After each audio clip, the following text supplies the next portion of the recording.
দীর্ঘ ৩৫ বছর পর চট্টগ্রাম বিশ্ববিদ্যালয়ে কেন্দ্রীয় ছাত্র সংসদ ও হল সংসদ নির্বাচনে আয়োজন হতে যাচ্ছে। এই নির্বাচনে ভোট দেবেন প্রায় ২৭,০০০ শিক্ষার্থী। ইতিমধ্যে ১,১৬২ শিক্ষার্থী মনোনয়নপত্র সংগ্রহ করেছেন। ফলে এত দিনের প্রত্যাশিত আয়োজন ও বিপুল সংখ্যক ভোটের সামনে রেখে নির্বাচন বাজেট কত দাঁড়াবে তা নিয়ে কৌতূহল তৈরি হচ্ছে।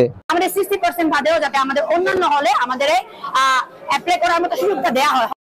নির্বাচন কমিশন জানিয়েছেন, ভোট কেন্দ্র থেকে ফলাফল ঘোষণা সব ধাপই প্রযুক্তি নির্ভর ব্যবস্থা রাখা হবে। এই জন্য ক্যাম্পাস জুড়ে বসানো হবে সিসিটিভি ক্যামেরা, যাতে ভোট গ্রহণ ও গণনা প্রক্রিয়া নিয়ে পরবর্তী সময়ে কোনো অভিযোগ উঠলে প্রমাণ রাখা যায়। ফলাফল তাৎক্ষণিকভাবে শিক্ষার্থীদের দেখাতে উপস্থিত করা হবে 14টি এলইডি স্ক্রিন।